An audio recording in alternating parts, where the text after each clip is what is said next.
Here you see a photograph at the Einstein Monument on September 14, 2002. The photograph is from the July 1955 Scientific American article and interview with Einstein 2 weeks before he died. This photograph was placed on the chest and the heart of the statue of Albert Einstein to impress you with the great mind and heart of Albert Einstein. Einstein died on April 18, 1955, 2 months before this published article. According to the written report of Margot Einstein Timothy was 9 years old and under the stars of the night sky when he conceived of the possibility of an atomistic hierarchy with gravitation as the one and only field globally present and enwrapping his entire universe of stars which spread out across the night sky before him. Hence the universe of stars of Timothy v. Crowl on the night of April 18, 1955 became enchantingly enriched with both gravitation and another theory of the possible structure to the universe as a whole. An assumption of extended structure that first led Timothy to question how big the universe could possibly be and if it should not extend forever outwards into what he later would call infinity. What had happened is, in the morning at school in the 3rd grade class of Mrs. Feldman, Timothy was taught Niels Bohr's solar system model of the atom with the carbon atom drawn on the blackboard. Next, within 12 hours at night observing the night sky, Timothy conceived of the next step in an equivalence principle of architectonic scaling and imagined an atomistic hierarchy with gravitation as the only field globally present. How is it that at 9 years old Timothy realized clearly that gravitation was the only field globally present? As you view him in the summer of the 1950 video, you must realize that months later in the fall of that year, his 5-year-old sister will go away to school and Timothy, then, in the fall of his 4th year, conducted experiments with the mysterious field of magnets and the field of gravitation, determining relative strengths and the presence of the separate fields of gravitation and magnetism. Gravitation is the invariant and is always there with or without magnetism present. And the fact is that, by that time in the fall of 1949, Timothy was in the course of extending his theory of elementary substances, namely earth, metals, air, fire, water and the field of gravitation, when the field of magnetism was introduced into the growing universe of Timothy. This highly mysterious second field appeared to surround a special kind of matter, a metal magnet, which is always the source of a magnetic field which is a special field which causes an attractive force between the metal magnet and other metals but not with other types of matter. The magnet is only attracted to other metals and not the fingers of Timothy who holds the magnet. The magnet is not attracted to wood. The magnet is only attracted to metals and the magnet only passes over very short distances. Again Timothy finds the gravitational field is universal and is always there and acts on the magnet and Timothy, and is not diminished or increased when the magnetic field is acting. This will become the passion of Albert Einstein in 1950 when Einstein is 71 years old. That passion is to structurally relate the fields of gravitation and electromagnetism, and that passion causes Einstein to write on the generalized theory of gravitation April 1950, introducing atomism as an example of the miracle creed. In Timothy's world, 1950 is the same year that Timothy, at 4 years old, has recognized, experimented and sought to look into the elementary structure of matter and how it is the source of the fields of gravitation and magnetism. With the field of magnetism arriving, and demanding great respect because of its strength compared to gravitation, the magnetic field is, nonetheless, inferior compared to the field of gravitation, since gravitation is always and everywhere present and acts on all matter, regardless of whether the magnetic field is or is not acting and present. Einstein failed in his 1950 attempts, as you see him walking 5 years later to the hospital in April 1955, which for Timothy was a half a lifetime later, 1950 to 1955, 4 years old to 9 years old. Then on the day of April 18, 1955, his third-grade school teacher Mrs. Feldman would announce the death of Einstein and describe atoms by drawing on the blackboard the solar system model of the carbon atom with 6 orbiting electrons. Hence in the morning of April 18, 1955, Timothy received from the adults a theory of atoms with which to build up and understand all the varying properties of the substances: earth, metal, air, fire, water, but not the infinitesimally smooth fields of gravitation and magnetism.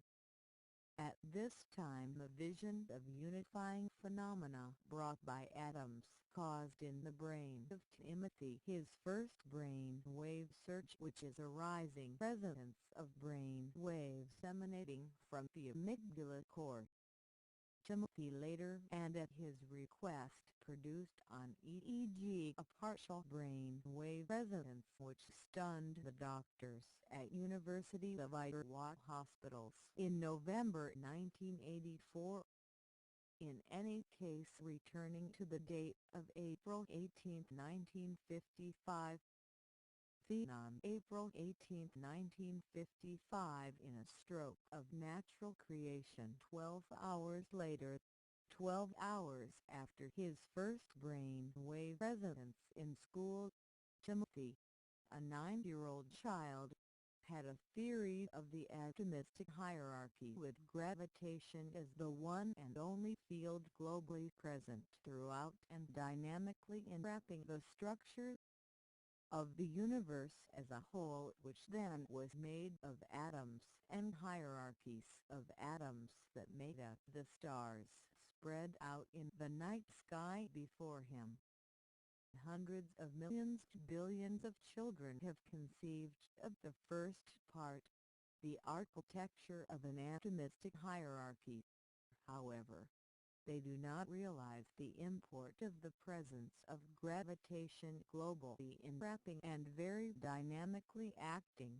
We repeat, quote, very dynamically acting, end quote, and drawing the infinite structure together as a whole and as one and indivisible. All U.S. presidents should, and all scientists in all disciplines should, have conceived of the possibility of an atomistic hierarchy when they were young, since peasants everywhere worldwide have so conceived. For example, as Timothy was told by his friend Mario in 1971, Mario in the mountains of Guadalajara, Mexico.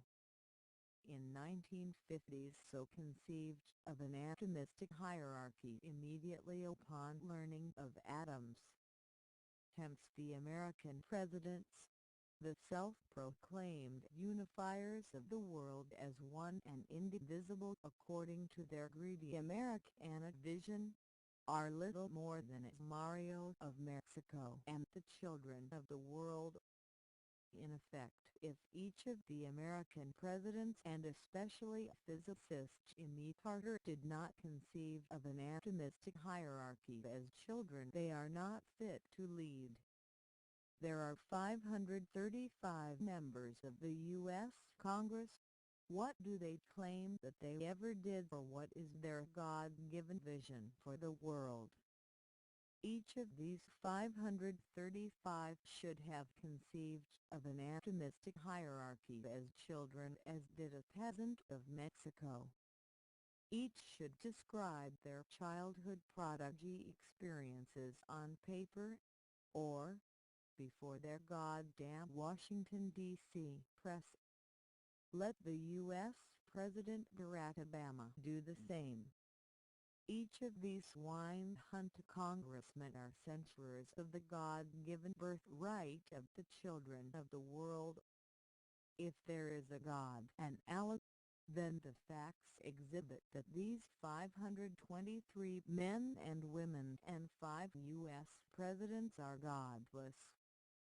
And may God damn them and let their Cosmos studios in the 21st century write their film script and exhibit it in Deutschland, Russia, China, and for the children of the world.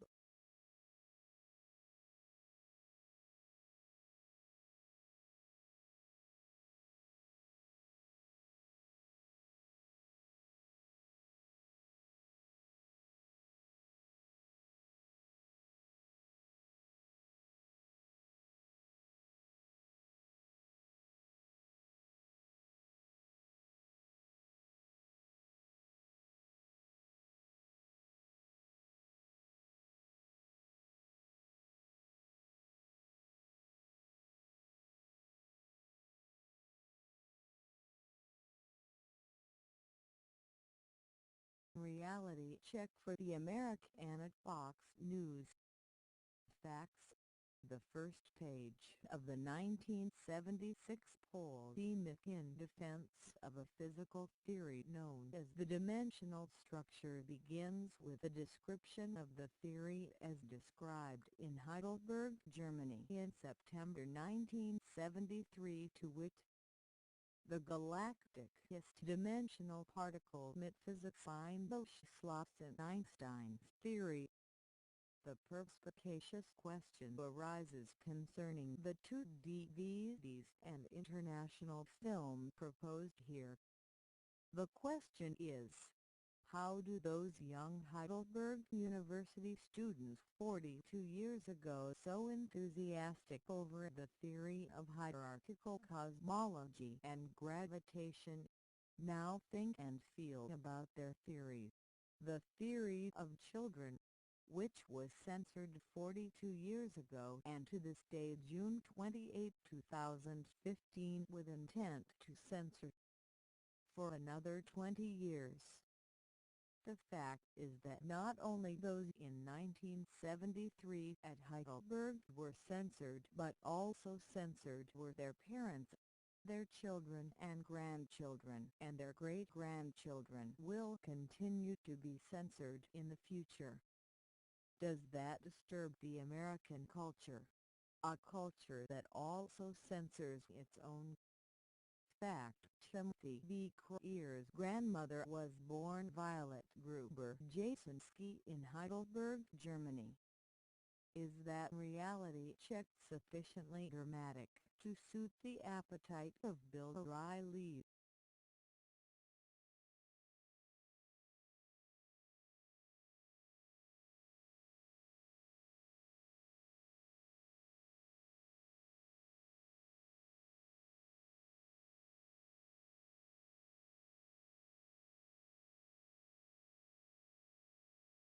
We examine now that which Einstein said about censor and plagiarism and the writing of a polemic in the July 1955 Scientific American interview with Einstein 2 weeks before he died.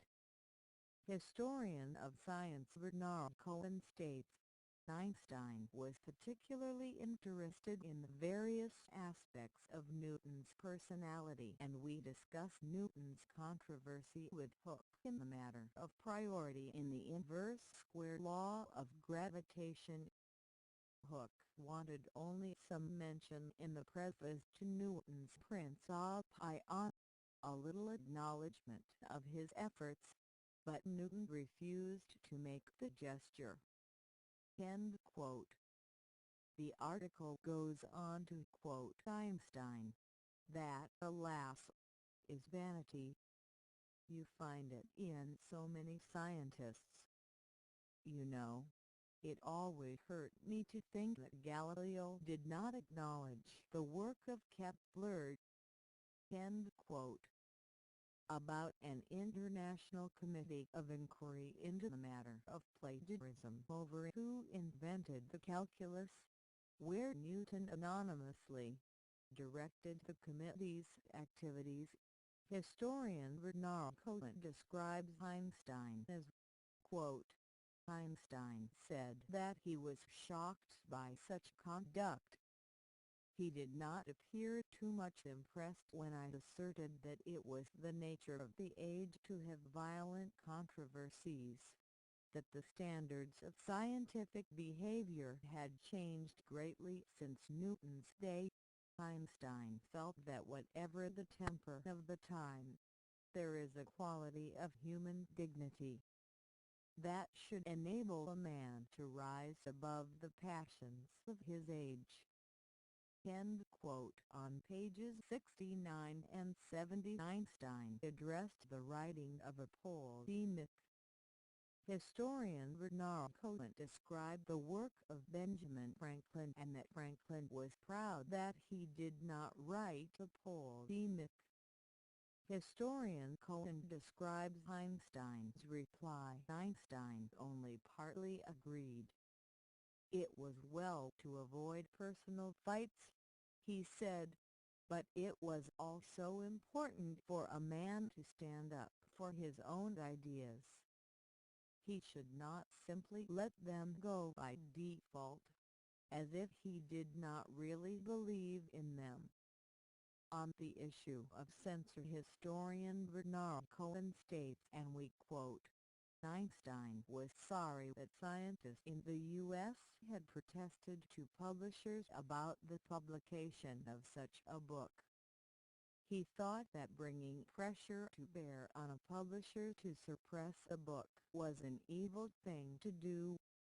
End quote. Cohen goes on to quote Einstein, the author of such a book might be crazy but not bad, just as the book was not bad. Cohen concludes Einstein expressed himself on this point with great passion. Next we see Einstein addressing the subject of a theory of photons when historian Bernard Cohen in effect gives credit to Einstein for doing something historic which Einstein recognizes as only partly correct. Historian Cohen addresses Einstein's Nobel Prize-winning photoelectric effect, which is one equation on Einstein's tablet at the Einstein Monument dedicated on April 22, 1979 by John Archibald Wheeler. We quote historian Cohen describing other men involved in the discovery of the photon. Quote, Einstein also expressed great admiration for Max Planck. Planck was a religious man, he said, and always sought to introduce the absolutes even on the basis of relativity. I asked Einstein whether Planck had ever accepted the theory of photons or whether he had continued to restrict his interest in the emission and absorption of light without regard to its transmission. Einstein stared at me for a moment or two in silence. Then he smiled and said, "No. Not a theory. Not a theory of photons!" Exclamation point, and again his deep laughter enveloped us both. And the question was never answered. Cohen goes on that he remembered that Einstein's 1905 paper, for which nominally he was awarded the Nobel Prize, did not contain the word theory in the title but referenced instead considerations from a heuristic viewpoint. End quote. Of historian of science Bernard Cohen in Scientific American, July 1955. Today in June 2015, the Pluribus UnUm Physics explains that which Einstein did not answer. What did Einstein mean by no? Not a theory. Not a theory of photons. The facts are that Einstein always recognized the source of phenomena. We repeat, the source of phenomena. Thus the question put to Einstein really was, what is the source of the photon? In order to answer the question as a physicist, one must have a theory of the structure of the source.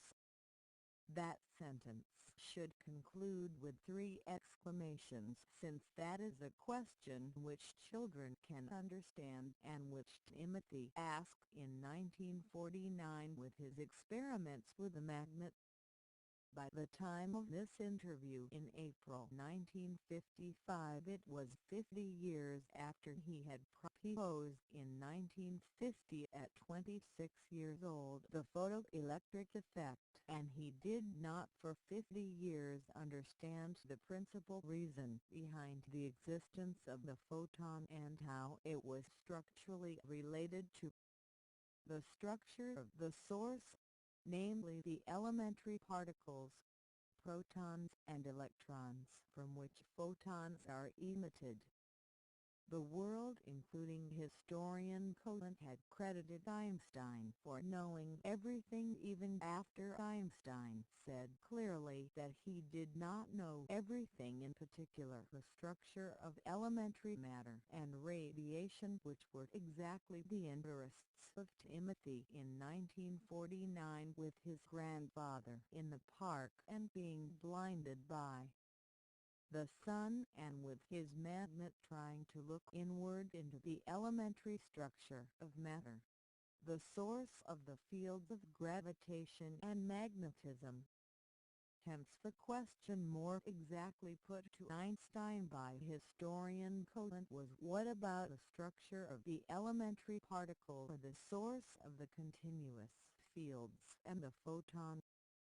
This was a question which Timothy was asking in 1949 with his grandfather in the park and examining the sun, and with his experiments with magnets. 1949 possibly being Timothy's miracle year at 4 years old. Let us examine the 3 equations on the Einstein tablet at the Einstein Monument.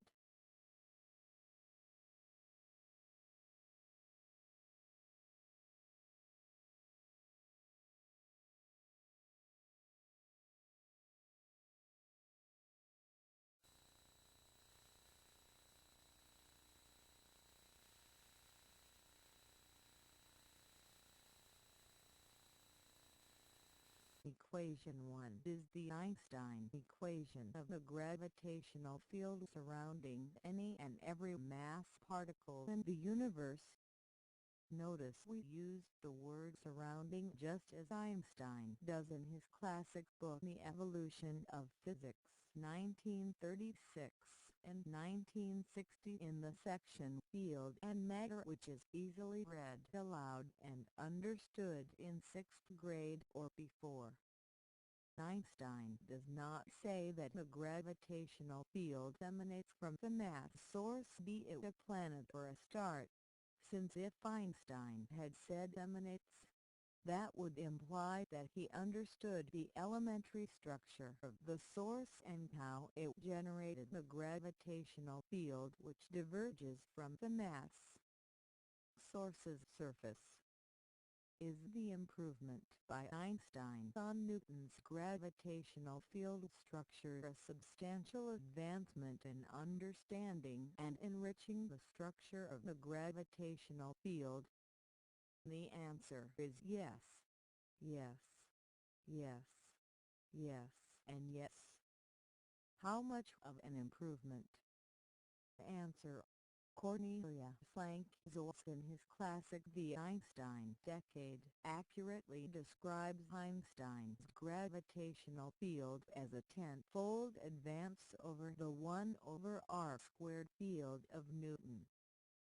Further, it is clearly possible for high school teachers or earlier to present on video the visual derivation of each of the 10 components in Einstein's gravitational field equation, which is equation 1 on the Einstein tablet. Equation 2 is, quote, the photoelectron effect, and it is easy for any primary school teacher 6th grade up to show visually, similar as did Mrs. Feldman in 3rd grade, how an electron in an atom of metal absorbs a photon and with the additional billiard ball-like energy escapes the surface of the metal and atomic and molecular forces of attraction of the metal. However, that demonstration will not reveal how the substructure of the electron which absorbs the photon is able to do so, since Einstein knows nothing about the substructure of electrons and protons and neutrons. Which is why he laughed when historians called Einstein's photoelectric effect, quote, the theory of photons. Looking now at the second equation on the Einstein tablet, the reality is that David Gross at K.I.T.P.UCSB.edu intentionally kept millions of people ill-informed and misinformed at the detailed knowledge about the structure of matter and how much Einstein and they knew about that structure. And people like O'Reilly at FoxNews.com, whose opiate it is to associate themselves with power, real or outright goddamn fraud, let Gross and Hartle at physics.ucsb.edu get away with it. Equation 3 is the most famous equation in all physics from 3rd grade up, and it is E equals mc squared. Here again, billions of people assumed that Einstein had a detailed knowledge of the structure of the elementary particle substructure which constrains the latent energy of E equals mc squared in the form of photons of light in the blast effect. Again, that is a lie, and it is a malicious lie, since Einstein makes no assumption on the structure of the mass or on the structure of the photon or electromagnetic wave, as it is related to the structure of the mass which absorbs and emits the radiation of energy E on the structure of the field. 1970 is a theory of both the substructure of elementary particles and that includes photons. We will come back to that in part 3 or 4 of this series, where we will examine the highly sophisticated, brilliant attempts of Cornelia Frank Zolz in 1972 and 1974 in unifying the continuous gravitational and electromagnetic fields. We attach those here with the caution to do not let this scare you. These found ions of physics pages will not be included in the International Film for Child, and the subject matter will easily be handled in the dialogue between child prodigy at about 11 years old and Einstein at 50 years old through 76 years old in 1955, when the child prodigy points out where Einstein failed at a very early age. Next, we attach for videos. First, the video of Timothy v. Crowl at the Einstein Monument in August 2005 as it relates to the American First Amendment right of freedom of speech. Video 2 following his PBS News Elegant Universe with Brian Greene and David Gergen on April 26, 1999, as Brian Greene certainly does exercise his freedom of speech and does garnish your great expectations and respect with which he gains power in censoring the theory of hierarchical cosmology and gravitation, which has been censored since 1979 and the Einstein Centennial Symposium. Those videos are followed by an excerpt of David Gross in Stockholm accepting the 2004 Nobel Prize, with which he garnishes power and respect to censor further the theory of the Swebsi v. Charlie heir, Timothy v. Crowl and D. Cheng of China. That video is followed by Gross at Berkeley on October 19, 2007 with quote, "Coming Revolutions in Fundamental Physics." We notice that Gross and Company in October 2004 want the National Science Foundation to fund the National Institute for Theoretical Physics for 25 more years so that they, and especially Hartle at physics.ucsb.edu, can search for the elusive graviton. In hierarchical cosmology, the photon is the graviton, as hundreds of millions of children will realize come the International Film. Also consider that in October 2007 the economy is booming and the worldwide crash will not happen for 6 more months. Fact, at that time 2007 I am living in an overflow sewer pipe and have in January 2007 filmed the trailer to the James Cameron MGM Future Star Child film Cosmos Studios 2001, and Fox News is now going to do that. Timothy v. Crowl does not exist but is traveling by Greyhound from Atlantic City to Washington, D.C. tomorrow, June 29, 2015 to obtain visas to exotic countries as Russia, China, and Sam Kurdnap has told Timothy that he can travel immediately to Thailand with passport only. No visa is necessary for 30 days. Subtle is the Lord but not malicious, said Einstein.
Good evening, I'm Jim Lara. On the NewsHour tonight, NATO's Kosovo summit. Charles Kraus reports, Margaret Warner leads a discussion. Then Terrence Smith has the news about the news on the internet, and David Gergen talks about the elegant universe. It all follows our summary of the news this Monday. Finally tonight, a Gergen dialogue. David Gergen engages author and Columbia University physics and mathematics professor Brian Greene. His new book is The Elegant Universe, Superstrings, Hidden Dimensions, and the Quest for the Ultimate Theory. Brian, the elegant universe. Why do you and other physicists call the universe elegant? Well, I think the best way to explain what we physicists mean when we describe the universe as elegant is to reflect back on Einstein's relentless 30-year search for the so-called unified theory. By unified theory, Einstein meant a theory founded on a few principles of such breadth and depth that effectively any question about the physical universe would be within the theory's ability to answer. For instance, the unified theory would describe the frantic dance of subatomic particles and the majestic swirl of heavenly galaxies using one single master idea, a master equation, so to speak. And that's where we see elegance, that the universe, although it's rich and wondrous, may be founded upon a few basic principles of incredible explanatory power. Now, Einstein never did find the unified theory he was searching for, but we believe that we may have it today. But Einstein did come up with his general theory of relativity, which dealt with these swirling galaxies. What was that all about? In about 1916, Einstein completed a 10-year journey to give us a new theory of how gravity works. Now, gravity is the force that's most relevant for the big stuff in the universe, stars and galaxies and so forth. And Einstein gave us a brand new picture of how gravity works. And to understand his picture, it's useful to have in mind the idea of a large, huge rubber sheet. Now imagine you have that rubber sheet and you put a bowling ball right in the center of the sheet. Well, it's going to cause the sheet to warp. And now if you have a little pellet that rolls around the sheet, it's going to go in an interesting curved path due to the presence of the bowling ball warping the membrane, the sheet itself. Einstein says take the same idea and apply it to the fabric of space itself. So the fabric of space, according to Einstein, is nice and flat if there's no matter or energy present. But the presence of something like the sun causes the fabric to warp. And now an object, like the Earth in this case, would be rolling around the distorted spatial fabric caused by the presence of the sun. And in that way, according to Einstein, the sun affects the motion of the Earth gravitationally. So the key idea is that the fabric of space warps in response to the presence of objects, and that warp is what Einstein said actually is gravity. So that has become what the physicists think of as what's happened with large objects. But along behind Einstein came people who were looking at smaller objects, microscopic, and they came up with a theory of quantum mechanics. Right, that's right. Again, that was about 1930 or so that another group of physicists came up with quantum mechanics, and they developed it because when they applied 19th century physics to the microscopic realm, they found all sorts of incredibly wrong predictions about how the universe works. For instance, they predicted that atoms would self-destruct in a second. It doesn't happen. They knew that they needed to develop a new theory. Quantum mechanics is that theory. And it paints a strange picture of the microscopic world. It says, for instance, that there's a wild, turbulent frenzy happening on microscopic scales. Particles pop into and out of existence all the time. Energy fluctuates up and down. It's a very turbulent arena, according to quantum mechanics. And that's the conflict. Einstein said it's nice and gently curving. Quantum mechanics says it's not. And the search to resolve that conflict, physicists began investigating the notion of superstring theory. What is that? That's right. So string theory is our first hope to resolve this central conflict of 20th century physics. And let me just give the basic idea of string theory first. It answers an age-old question, the question that goes back 2,000 years to the ancient Greeks. If you take anything and you cut it in half, and you cut it in half again, you keep on cutting it in half, what ultimately do you find? Now, we've known for a while that you find atoms sooner or later, but atoms are not the end of the line. You can cut them into smaller pieces because they, in turn, are made of little electrons that swarm around a central nucleus. The central nucleus itself is made up of smaller particles, protons and neutrons. And if you look deeply inside one of those particles, a proton for instance, you find yet smaller particles. It's like a sequence of Russian dolls. You find 3 quarks. String theory says that those basic particles, electrons, quarks, and some other particles that we don't really need to go into, are not actually indivisible. They're made of something smaller. They're made of little loops of string that vibrate to and fro inside those particles. So an electron, for instance, is a string vibrating one way. A quark is a string vibrating another way. So in a sense, string theory takes that old idea of the music of the spheres and injects it into science, but in a microscopic setting, a very different setting than it was initially proposed. Now, you and other physicists say if superstring theory holds, if it's proven over time, that it will resolve this basic conflict in physics between quantum mechanics and the general theory of relativity. That's right. And the way it does that is pretty interesting to try to describe. String theory takes the old idea of point particles, those little dots of which there's no way to cut them further, and it stretches them out, it spreads them out into these little loops of string that we were discussing. Now when you Brian, final question. I can understand why physicists are so excited by these theories and trying to put everything together.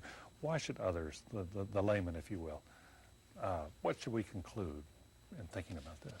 Well, I think that the essential lesson of string theory and actually 20th century physics more generally is that there's much more to the universe than we would expect by casually observing it. That is, there's a level of reality, a deeper level of how the universe works that's just below the surface of things as we experience them in day-to-day life. This theory, it turns out, requires that the universe have more dimensions, that the fabric of space can tear, things that we haven't had time to describe, but wild ideas. And I think that the realization that there's much more to the universe than we're directly aware of is going to, in time, really help us understand and appreciate our own place in the cosmos. Mm-hmm. Brian Greene, fascinating. Thank you very much. Thank you.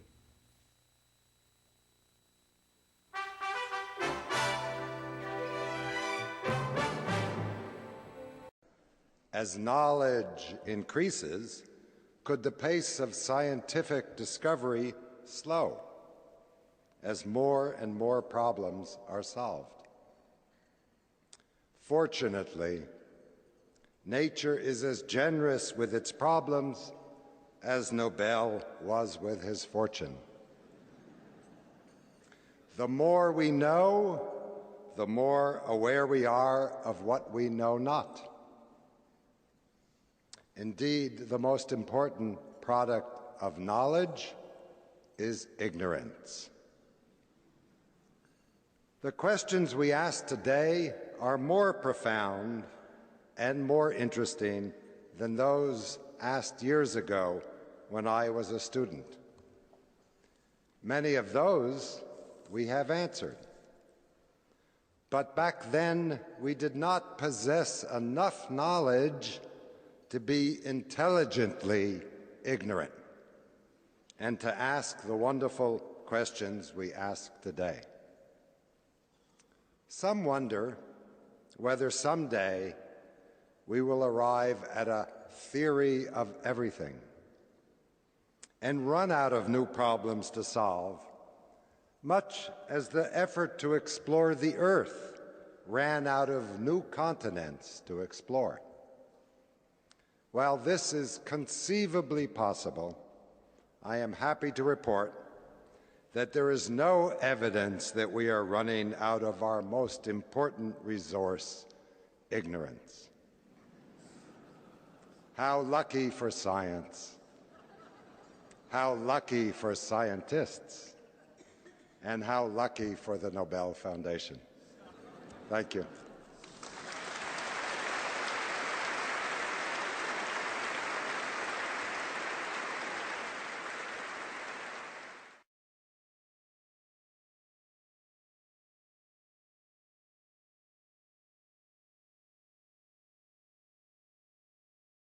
I'm Frances Hellman. I'm a professor and chair of the physics department, and I'd like to welcome you to the first of what will, I believe, be many public lectures sponsored by the Berkeley Center for Theoretical Physics. So this center, and I think many of you were just at the reception for this, was formed to bring together some of the greatest minds in theoretical physics to search for answers to some of the most pressing questions about the universe. And our speaker today is an illustrious example of one of those minds. So events like this lecture are part of the mission of this center to not only bring together those minds, but to bring some of that science out to the public as well. So I'd like to give you a brief biographical sketch of David Gross. David Gross received his bachelor's and master's degree from the Hebrew University of Jerusalem in 1962. He received his PhD in physics from UC Berkeley in 1966, then spent 3 years as a junior fellow at Harvard. 1973, he became professor of physics at Princeton. He then assumed the title of director and holder of the Gluck Chair at the Kavli Institute at UC Santa Barbara. He has made many, many profound contributions to physics, but is known particularly for his work on what is called the asymptotic freedom of quarks. Quarks are the fundamental particles that make both neutrons and protons, among other less well-known particles. The interactions between these quarks are what causes the protons and neutrons to form and what causes the strong nuclear force that binds these together in the nuclei of atoms. David's work, which was done in 1973 together with Frank Wilczek at Princeton, discovered the nature of these interactions, and that in particular that the interactions between the quarks depended very strongly and very not intuitively, I have to say, on how far apart they are from each other. When they're far apart, they're pulled together extremely strongly, so much so that they cannot escape each other. So the consequence of that is that we do not observe single quarks, despite the fact that we are quite confident that they really exist. But when they're very, very close together, the interactions are so weak that they behave as free particles. So this theory actually underpins virtually all current models for how nuclei work and fundamental particles and et cetera. He's won a really large number of prizes, awards, and honors, and there's one particularly that he's known for. And I'm sure many in the audience think they know what it is, but I'm willing to bet that you actually don't. So I'd like to point to the fact that in approximately, I'm going to guess, somewhere between like 1964, he was one of 800 students arrested during the sit-in at Sproul Hall.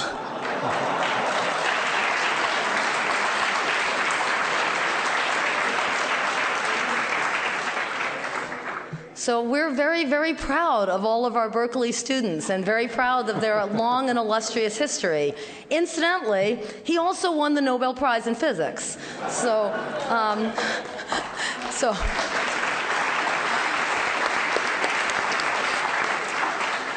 And that Nobel Prize was given for his work on the asymptotic freedom of quarks. So his talk today is actually not looking backwards, I'm told, at that work, but is looking ahead instead at the coming revolutions in fundamental physics. And so with that, I would like to ask him to come up and we'll thank him again.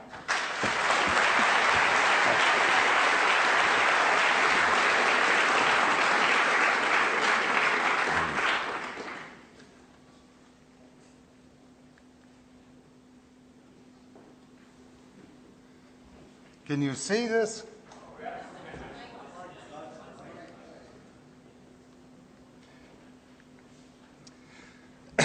Well, thank you, Francis. It's really a great pleasure to be back in Berkeley. Sorry?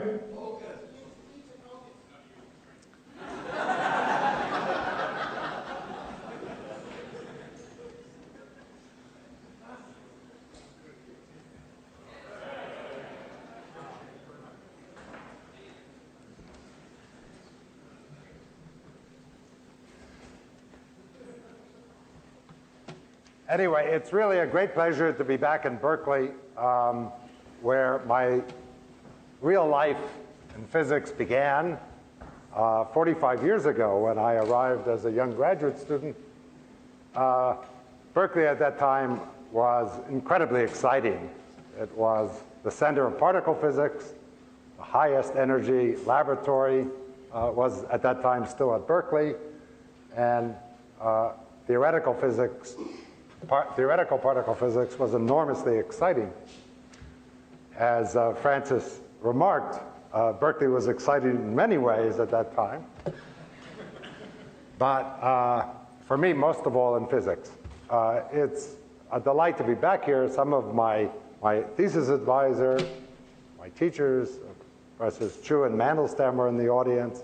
Some of my fellow graduate students, John Schwartz, Lingli Wang, and I'm not sure whether there are others of our generation, but it's really delightful to be back. I really owe a lot to Berkeley, and I was happy to repay it partly a few years ago when I served on a review committee that reviewed the Berkeley Physics Department, and came down very hard on the Berkeley administration for not supporting enough this jewel of physics in the United States. As a consequence of that, within 2 weeks, the administration gave physics department $12 million.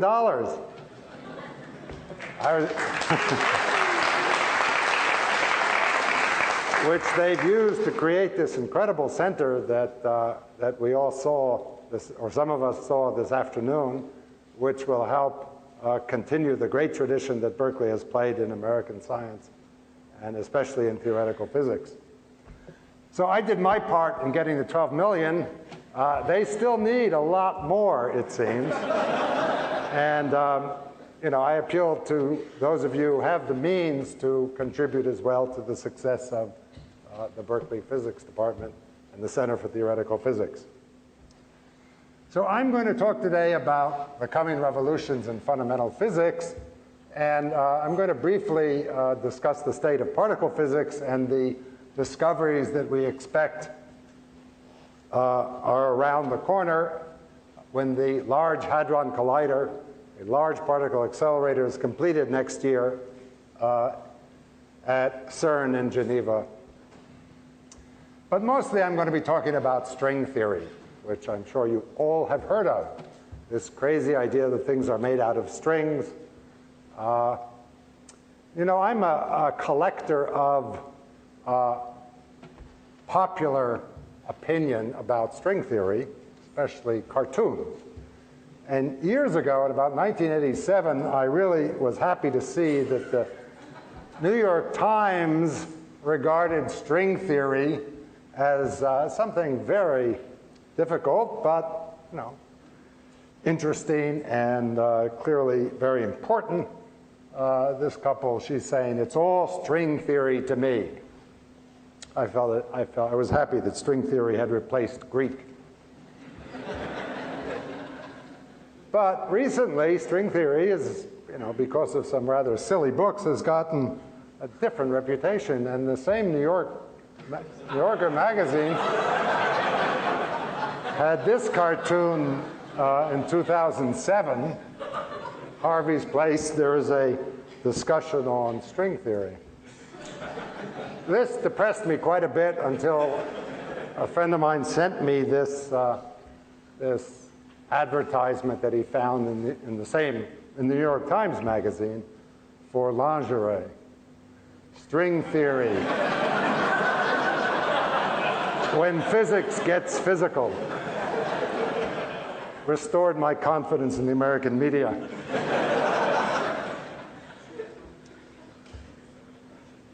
So, particle physics. We have an extraordinarily successful theory of particle physics. The culmination by the end of the 20th century of a quest that has gone on since Democritus for over 2 millennia to understand the nature of matter. And that quest proceeded, as you know, in discovering that ordinary matter is made of atoms, point-like objects that form larger objects due to the forces between them. But in the 20th century, we understood that atoms themselves had structure and consisted of a point-like nucleus and surrounded by a cloud of electrons. Electrons being the first of a family we now identify as the basic constituents of matter, leptons. The nucleus, apparently point-like at first, was also revealed later in the 20th century, especially after the war, to have a structure itself made out of point-like particles, protons and neutrons, which later in the 20th century were revealed to have a structure, as it turned out, to be made out of point-like quarks. And that's sort of where the story ends at the moment. As far as we understand, all the matter we've ever seen in the laboratory is made out of quarks, which form nuclei, leptons, like the electron, that revolve around the nuclei. They form atoms in ordinary matter.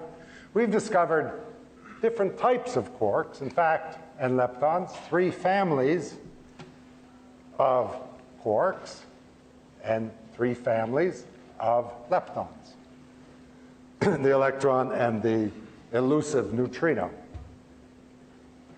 So by the end of the 20th century, we seem to have identified all the kinds of matter that we need to explain all the stuff that we've ever created or observed in the laboratory.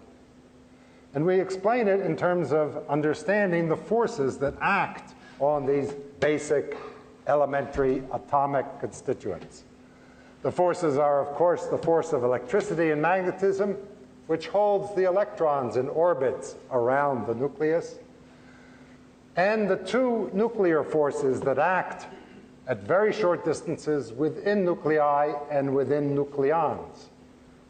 The strong force that holds the quarks together permanently within nucleons and provides the source of the nuclear force.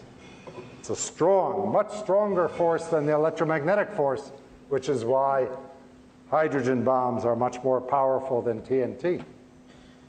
And of course, there's another force in nature that all of us are acquainted with and was understood way back by Newton and improved on by Einstein, the force of gravity, which at the atomic level plays very little role. These 3 families of matter, leptons and quarks, and these 4 forces constitute what we might call our standard model or standard theory of elementary particle physics, of fundamental physics, of the fundamental constituents of matter and the basic forces that operate on these fundamental constituents. And as far as we can directly tell by observation, the standard model of the electromagnetic weak and strong nuclear forces, plus general relativity, Einstein's theory of gravity, is the theory of all the observed forces of nature. And it is an incredibly successful theory. It is not as widely appreciated by the general culture as it should be. What an incredible achievement of physics this has been after 2 millennia. Messages of condolence have been flooding into Princeton, New Jersey since early this morning, when the death of Albert Einstein was announced to the world. A scientific giant who sometimes generated political controversy as well as brilliant equations, Dr. Einstein died at the age of 76. Einstein, brilliant physicist and theoretical mathematician, died at Princeton Hospital in the same seclusion which cloaked virtually all his activities in life. Einstein entered the hospital Friday, died this morning after refusing surgery, which it turned out would not have helped him recover from a ruptured artery. He became a U.S. citizen in 1940, but his speech was heavily flavored with the accent of his native Germany. The idea of achieving security through national armament is, at the present state of military technique, a disastrous illusion. The hydrogen bomb appears on the public horizon as a probably attainable goal. Its accelerated development has been solemnly proclaimed by the President. If successful, radioactive poisoning of the atmosphere and hence annihilation of any life on Earth has been brought within the range of technical possibilities. That was an exclusive statement which Professor Einstein made for the NBC cameras 5 years ago, in which he warned that the products of his genius, atomic bombs, were a menace to mankind. The professor often left the scientific world to speak on moral and political issues, especially those posed by atomic energy. Is there any way out of this impasse created by man himself?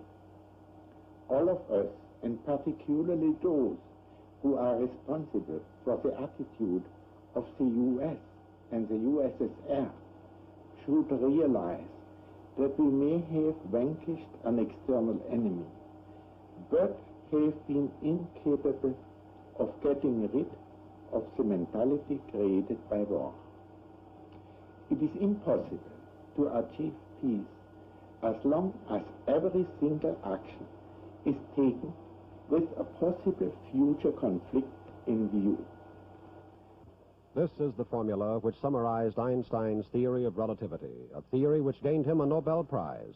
Einstein took mass, or the atomic weight of a substance, and the speed of light, which is constant, and expressed their relation to energy in a simple equation. E equals mc squared. Another formula proposed by Dr. Einstein with a twinkle in his eye involves success in life. The rule, he would say, might be expressed as follows. Success equals x plus y plus z. X being work, y being play, and z keeping your mouth shut.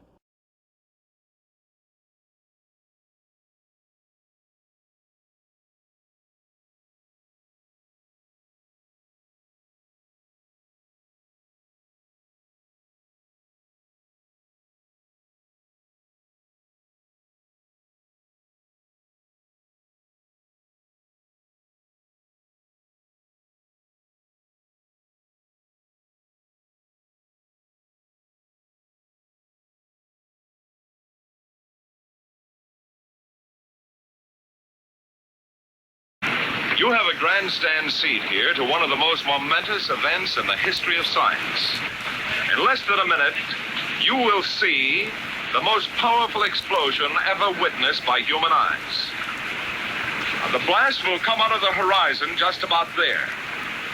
And this is the significance of the moment.